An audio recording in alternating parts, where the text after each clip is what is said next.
Good afternoon, welcome to N3 mid day news. నేను స్వాతి. గోదావరి పుష్కరాలపై అమరావతి సచివాలయంలో వివిధ శాఖలతో సీఎం చంద్రబాబు నాయుడు సమీక్షా సమావేశం నిర్వహించారు. అన్ని శాఖల సమన్వయంతో పనిచేయాలని సీఎం ఆదేశించారు. ఈ ఏడాది పుష్కరాలను అత్యంత ప్రతిష్టాత్మకంగా నిర్వహిస్తున్నామని చెప్పారు ముఖ్యమంత్రి చంద్రబాబు. అత్యంత ప్రతిష్టాత్మకంగా గోదావరి పుష్కరాలను నిర్వహించేందుకు అన్ని శాఖలు సమన్వయంతో పనిచేయాలని సీఎం చంద్రబాబు నాయుడు ఆదేశించారు. గోదావరి పుష్కరాలు 2027 నిర్వహణపై అమరావతి సచివాలయంలో వివిధ శాఖలతో సీఎం సమీక్షించారు. అఖండ గోదావరి అభివృద్ధి ప్రాజెక్టుపై సమీక్షలో మంత్రుల కమిటీతో పాటు వివిధ శాఖల అధికారులతో చంద్రబాబు సమగ్రంగా చర్చించారు. 2027 గోదావరి పుష్కరాలకు ముందే పోలవరం ప్రాజెక్టును కూడా పూర్తి చేసి జాతికి అంకితం చేస్తామని సమీక్షలో చంద్రబాబు వెల్లడించారు.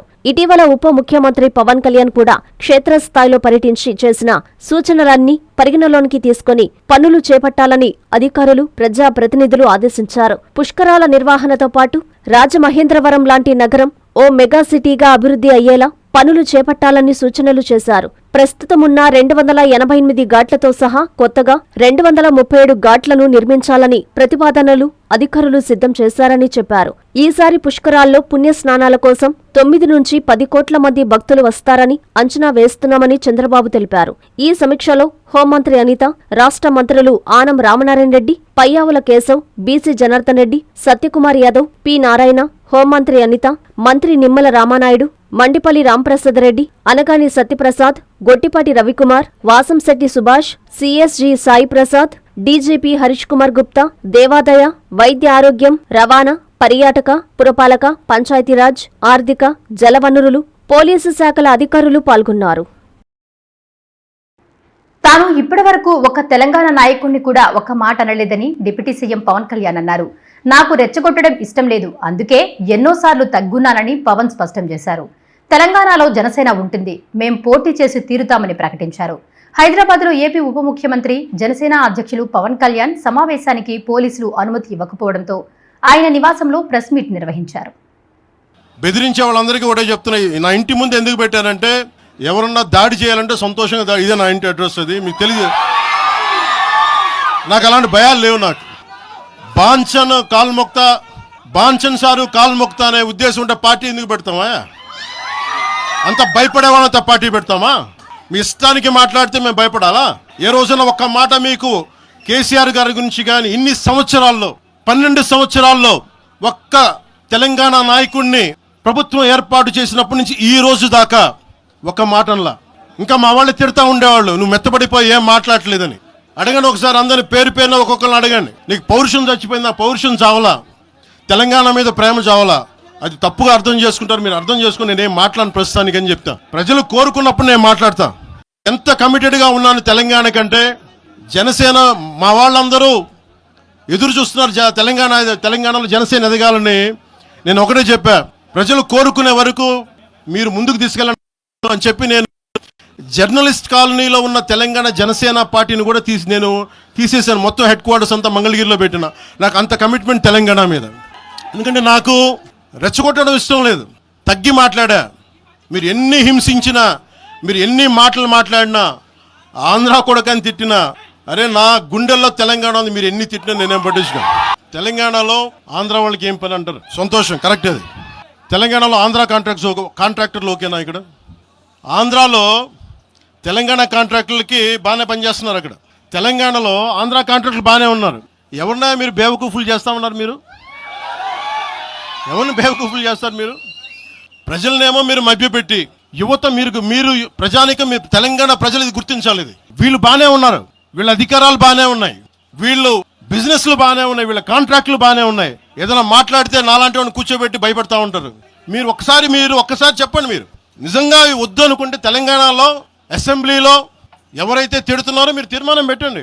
పవన్ కళ్యాణ్ అనేవాడికి ఇక్కడ పర్మిషన్ లేదు, రాకూడదని పెట్టండి పర్మిషన్. సంతోషం. నాకు దాన్ని ఎలా పెడతారు నేను కూడా చూస్తాను. దాన్ని తెలంగాణలో జనసేన ఉంటుంది, మేము పోటీ చేస్తాం. ఇప్పుడు దాకా ఎప్పుడు అవసరమైతే తెలంగాణలో తిరుగుతాం. నేనే తిరుగుతా, మేమే తిరుగుతాం. ప్రతి సమస్య మీద మాట్లాడతాం, ప్రతి అన్యాయాన్ని ఎదుర్కొంటాం. ఏం మాట్లాడతారు మీరు? ఇది తెలంగాణ భారతదేశంలో అంతర్భాగం, మర్చిపోకండి.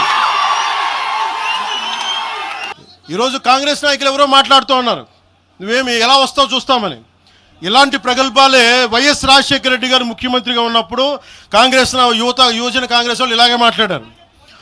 ఆ రోజున తన్ని తగలేసాం ప్రతి ఒక్కడు వచ్చిన వాళ్ళు, గుర్తుపెట్టుకోకండి. ఆ రోజు నాకు నిలబడిన తెలంగాణ యువత నిలబడ్డారు, బస్తీల్లో నుంచి ఉస్మానియా నుంచి వచ్చిన వాళ్ళు నిలబడ్డారు. ఆ రోజున రాజలింగం గారికి తెలుసు. ఆ రోజు కూడా చెప్పారు ఎలా వస్తుంది. నేను చెప్పా, ఇలాగే ఇంటికి వస్తామని బెదిరించి, ఆఫీస్కి వస్తామని బెదిరిస్తే ఇంటి ముందు చైరేసి కూర్చున్నా. నాకు అలాంటి భయాలు లేవు. అమరావతిలో సిఆర్ఆర్ఐ బృందం రాష్ట్ర పురపాలక పట్టణాభివృద్ధి శాఖ మంత్రి డాక్టర్ పొంగూరు నారాయణతో భేటీ అయింది. ఎల్పీఎస్ జోన్లో నిర్మిస్తున్న రోడ్లను ఆ బృందం అధ్యయనం చేస్తోంది. త్వరలోనే ఈ పనులపై ప్రభుత్వానికి నివేదిక ఇవ్వనుంది. అమరావతి సచివాలయంలో సెంట్రల్ రోడ్ రీసెర్చ్ ఇన్స్టిట్యూట్ ప్రతినిధులు మంత్రి నారాయణతో భేటీ అయ్యారు. అమరావతిలో ఎల్పీఎస్ జోన్లలో నిర్మిస్తున్న రోడ్లను సిఆర్ఆర్ఐ బృందం అధ్యయనం చేస్తున్నారు. 2 రోజుల పాటు జోన్లలో ఇంటర్నల్ రోడ్లు, డ్రైన్లు, పవర్ లైన్ల నిర్మాణాలను అధ్యయనం చేశారు. ఎల్పీఎస్ జోన్ 2, 5, 9, 10, 12, 12లలో అధ్యయనం చేసిన సిఆర్ఆర్ఐ బృందం తమ అధ్యయనం తరువాత రోడ్ల నిర్మాణంలో పలు సూచనలు చేశారు. త్వరలో రోడ్ల నిర్మాణంపై ప్రభుత్వానికి నివేదిక ఇవ్వనున్నారు.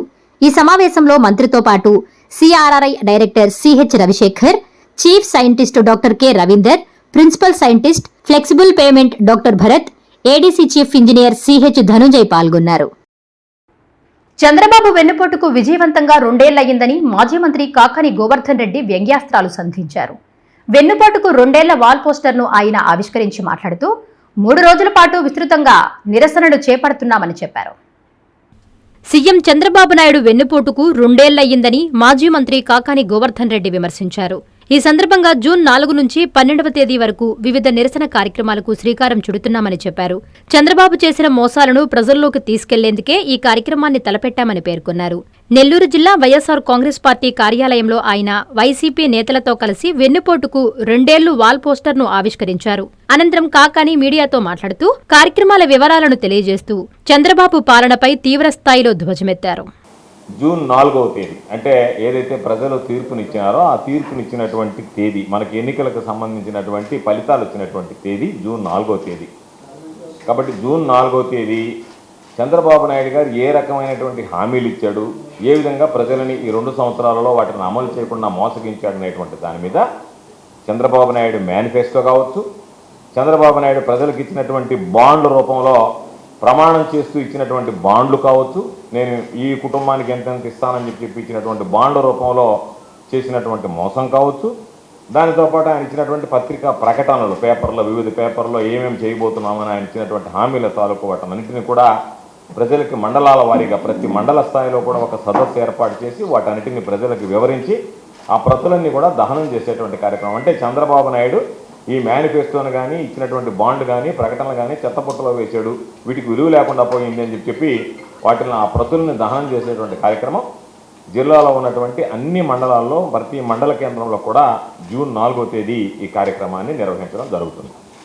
అదేవిధంగా జూన్ 8వ తేదీ 9వ తేదీ ప్రత్యేకించి చంద్రబాబు నాయుడు చేసినటువంటి మోసాలు, వెన్నుపోటుకి 2 ఏళ్ల పేరుతో అనేక రకాలైనటువంటి కార్యక్రమాలు, చంద్రబాబు నాయుడు హయాంలో జరిగినటువంటి మోసాల దగ్గర నుంచి చంద్రబాబు నాయుడు ఏ విధంగా మోసం ఇచ్చాడు, ఏ విధంగా ప్రజలను వంచాడు అనేటువంటి అన్నింటి మీద కూడా ఒక సదస్సు విద్యార్థులు, యువత, మహిళలు, అన్ని వర్గాలకు సంబంధించినటువంటి వ్యక్తులు, నిరుద్యోగులు అందరితో కలిసి ఒక సమావేశాన్ని ఆ రోజు టౌన్ హాల్ స్థాయిలో ఒకటి ఏర్పాటు చేస్తున్నాం.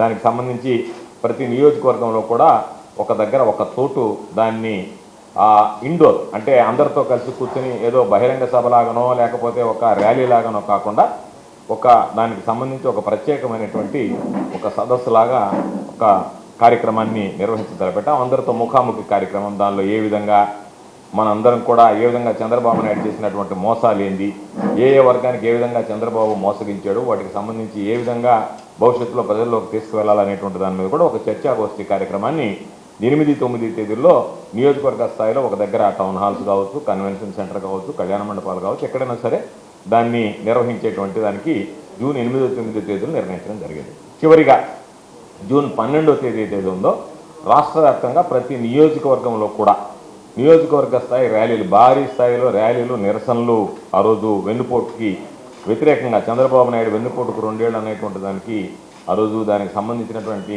ఆ ర్యాలీని నిర్వహించి దానిలో నిరసన చేపట్టి చంద్రబాబు నాయుడు ప్రభుత్వాన్ని ఇప్పటికైనా చంద్రబాబు బుద్ధి తెచ్చుకుని ప్రజలకు ఇచ్చినటువంటి హామీలు ఏ విధంగా అయితే ప్రజలకు హామీలు ఇచ్చి ఓట్లు దండుకుని అధికారంలోకి వచ్చిన తర్వాత వాళ్ళని మోసం చేశాడో దాని మీద కూడా ఆ రోజు 12వ తేదీ జూన్ 12వ తేదీ చివరిగా ఒక కార్యక్రమం. కాబట్టి 3 కార్యక్రమాలు స్థూలంగా పార్టీ నిర్ణయించడం జరిగింది. దాని ప్రకారం ఈ జిల్లాకు సంబంధించి కూడా ఈరోజు పోస్టర్ విడుదల కార్యక్రమం అనుకున్నాం. రేపు నియోజకవర్గ స్థాయిలో పోస్టర్ విడుదల కార్యక్రమం ఉంటుంది. ఎల్లుండి మండల స్థాయిలో కూడా ఈ పోస్టర్ విడుదల కార్యక్రమం, ఈ బుక్కు సంబంధించినటువంటి ఆవిష్కరణ కార్యక్రమం చేపడతాం.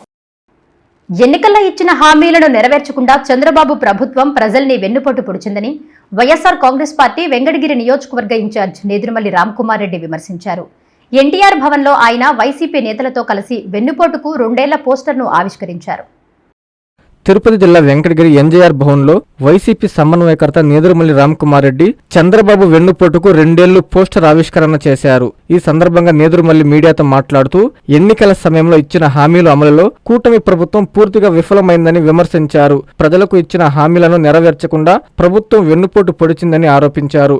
రైతులు, మహిళలు, యువత, విద్యార్థుల సమస్యలను ప్రభుత్వం పట్టించుకోవడం లేదని అన్నారు. అమరావతి పేరుతో అడ్డగోలుగా అప్పులు చేసి దేశంలో ఎక్కడ లేని విధంగా రాజధానిలో భవనాల నిర్మాణం కోసం చదరపు అడుగుల 12,000 నుండి 14,000 వరకు వెచ్చిస్తూ దోచుకుంటున్నారని విమర్శించారు. ప్రజా సమస్యలపై వైఎస్ఆర్ కాంగ్రెస్ పార్టీ నిరంతర పోరాటం కొనసాగుతుందని స్పష్టం చేశారు. కూటమి ప్రభుత్వ వైఫల్యాలను ప్రజల్లోకి తీసుకెళ్లేందుకు పార్టీ శ్రేణులు కృషి చేయాలని పిలుపునిచ్చారు. ఈ కార్యక్రమంలో పార్టీ నాయకులు, కార్యకర్తలు, అభిమానులు పాల్గొన్నారు. 2 సంవత్సరాలు కావస్తుంది. 40% ఓట్లు పడ్డ ప్రతిపక్షంలో ఉన్న వైఎస్ఆర్ కాంగ్రెస్ పార్టీ ప్రజలకు తెలియజేయడానికి కాదు, ప్రభుత్వానికి ఎత్తి చూపుతూ మీ 2 ఏళ్ల పాలనలో మీరిచ్చిన హామీలు ఎన్ని నెరవేర్చారు స్వయంగా సంతకం పెట్టి ముఖ్యమంత్రి చంద్రబాబు నాయుడు గారు, ఉప ముఖ్యమంత్రి పవన్ కళ్యాణ్ గారు, జనసేన అధినేత, తెలుగుదేశం అధినేత ఏ విధంగా ఇచ్చిన వాగ్దానాలని చెత్తబొట్టులో పడేశారు అని తెలియజేస్తూ వైఎస్ఆర్ కాంగ్రెస్ పార్టీ ప్రోగ్రాం పెట్టింది. రేపు 4వ తేదీ మండల కేంద్రాల్లో, ప్రధాన కూడలిలో మేనిఫెస్టో, అలాగే మాటిస్తూ ఎంత ధైర్యంగా బాండ్ల మీద సంతకాలు పెట్టి మరి ఇచ్చిన కాగితాలు చూపిస్తూ దహనం చేయాలని వైఎస్ఆర్ కాంగ్రెస్ పార్టీ నిర్ణయించుకుంది. అలాగే 8వ తేదీ టౌన్ హాల్లో నిరసన వ్యక్తం చేస్తూ ఇదే మరొకసారి ప్రజలకు తెలియజేస్తూ విలేకరుల ద్వారా ఫైనల్గా 12వ తారీఖున మండల కేంద్రంలో ర్యాలీ జరుపుతారు. చేయని దానికి రంగు పూసి మాయ మాటలతో ఒకసారి ఓటేయించుకున్నారు. ఇప్పటికీ నిస్సిగ్గుగా మేము నెరవేర్చాం, హామీలు నెరవేర్చామని చెప్పగలిగే ధైర్యం ఒక తెలుగుదేశం పార్టీకి, దాని అధినేత చంద్రబాబు నాయుడు గారికి ఉంది. గూడూరు 1 టౌన్ పోలీస్ స్టేషన్ పరిధిలో పలు ప్రాంతాలను పోలీసులు జల్లెడపట్టారు. సుమారు 150 ఇళ్లలో విస్తృత తనిఖీలు చేశారు. సరైన పత్రాలు లేని 6 మోటార్ బైక్లను స్వాధీనం చేసుకున్నారు. ఎవరైనా అసాంఘిక కార్యకలాపాలకు పాల్పడితే చట్టపరమైన కఠిన చర్యలు తీసుకుంటామని హెచ్చరించారు ఎస్పీ అజితా విజండ్ల. నెల్లూరు జిల్లా గూడూరు 1 టౌన్ పోలీస్ స్టేషన్ పరిధిలో పోలీసులు కార్డినెన్స్ సెర్చ్ ఆపరేషన్ నిర్వహించారు. 1 టౌన్ పోలీస్ స్టేషన్ పరిధిలో రాణిపేట ప్రాంతంలో సిఐ, ఎస్ఐ సుమారు 25 మంది పోలీసు సిబ్బందితో కలిసి 150 ఇళ్లలో విస్తృత తనిఖీలు చేపట్టారు. ఈ తనిఖీల్లో సరైన పత్రాలు లేని 6 మోటార్ బైకులను పోలీసులు స్వాధీనం చేసుకుని స్టేషన్ కు తరలించారు. తనిఖీల అనంతరం స్థానిక ప్రజలను సమావేశపరిచి అవగాహన కార్యక్రమం నిర్వహించారు. ప్రజల సహకారంతోనే నేరాల నియంత్రణ మరింత సమర్థవంతంగా సాధ్యమవుతుందని, అనుమానాస్పద వ్యక్తుల కదలికలు లేదా చట్ట విరుద్ధ కార్యకలాపాలపై సమాచారం తెలిసిన వెంటనే పోలీసులకు తెలియజేయాలని విజ్ఞప్తి చేశారు. జిల్లాలో శాంతి భద్రతలను మరింత బలోపేతం చేయడమే లక్ష్యంగా ఇటువంటి కార్డినెన్స్ సెర్చ్ ఆపరేషన్స్ ను నిరంతరం కొనసాగిస్తామని జిల్లా ఎస్పీ అజితా వేజండ్ల తెలిపారు. ఓ మహిళ మంటల్లో కాలిపోయింది. ఇది చూసిన ప్రజలు భయంతో పరుగులు తీశారు.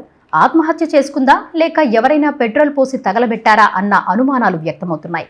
ఈ దారుణ ఘటన నెల్లూరు జిల్లా జొన్నవాడలో చోటు చేసుకుంది. నెల్లూరు జిల్లాలో దారుణం చోటు చేసుకుంది. నెల్లూరు రూరల్ బుచ్చి జొన్నవాడ ఆర్చి వద్ద ఓ మహిళ మంటల్లో కాలిపోతుంది. మంటల్లో కాలిపోతున్న మహిళను చూసి స్థానికులు భయాందోళనకు గురయ్యారు.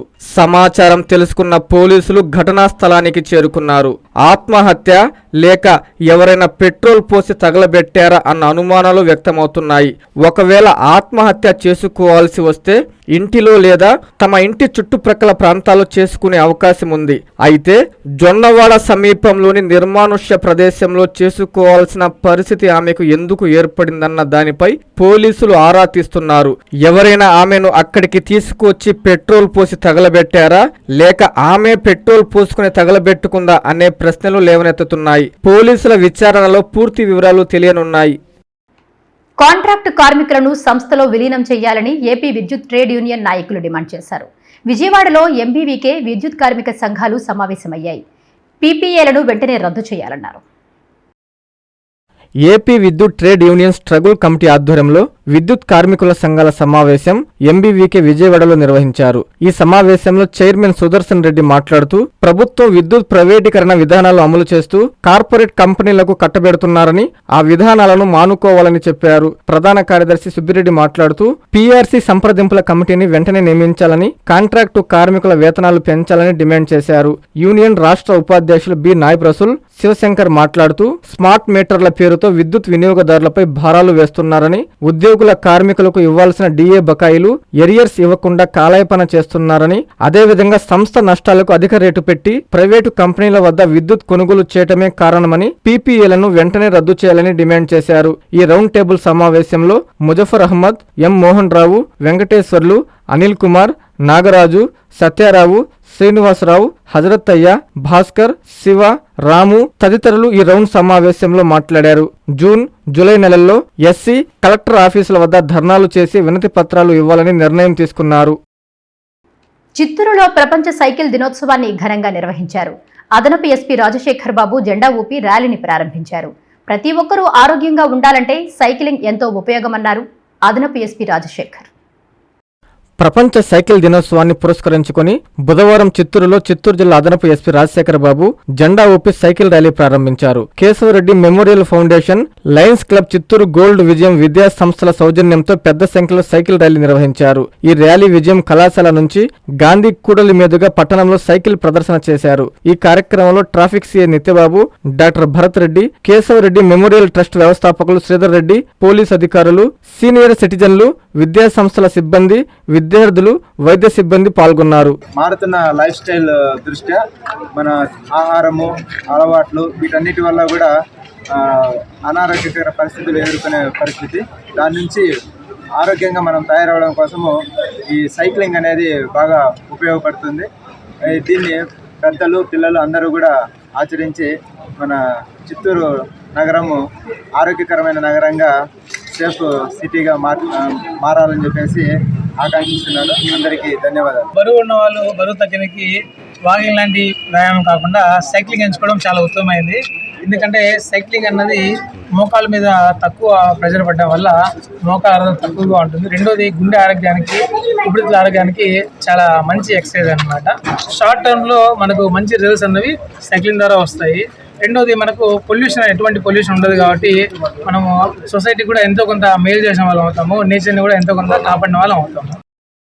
శ్రీకాళహస్తి ఆలయంలో గురు దక్షిణామూర్తి స్వామివారికి చందనాలంకారం కన్నుల పండుగగా నిర్వహించారు. భక్తులు విశేషంగా పాల్గొని స్వామివారిని దర్శించి తరించారు. ఆలయ ట్రస్ట్ బోర్డు చైర్మన్ కొట్టే ప్రసాద్ ఆధ్వర్యంలో ఈ కార్యక్రమం జరిగింది. శ్రీకాళహస్తీశ్వర స్వామివారి దేవస్థానంలో స్వామివారి ఆలయం నందలి శ్రీ గురుదక్షిణామూర్తి స్వామివారికి స్వస్తిశ్రీ పరాభవ నామ సంవత్సర వైశాఖ తృతీయ మంగళవారము పురవీధుల్లో శ్రీ గురుదక్షిణామూర్తికి చందన అలంకారం, గ్రామోత్సవం నిర్వహించారు. ఈ కార్యక్రమంలో ఆలయ ట్రస్ట్ బోర్డు చైర్మన్ కొట్టే సాయి ప్రసాద్, ఆలయ కార్యనిర్వహణాధికారి బీకే వెంకటేశ్వర్లు, సభ్యులు పగడాల మురళి, నాగరాజు, డిఈఓ ఎన్ఆర్ కృష్ణారెడ్డి, ఆలయ ప్రధాన అర్చకులు కరుణాకర్ గురుకుల్, సురేష్ గురుకుల్, రాజేష్ గురుకుల్, ఆలయ ఏఈఓ విద్యాసాగర్ రెడ్డి, పర్యవేక్షకులు నాగభూషణం, ఇన్స్పెక్టర్ వెంకటస్వామి, బుత్తికులు, అర్చకులు పాల్గొన్నారు.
ఈ వార్తలు ఇంతటితో సమాప్తం. నమస్కారం.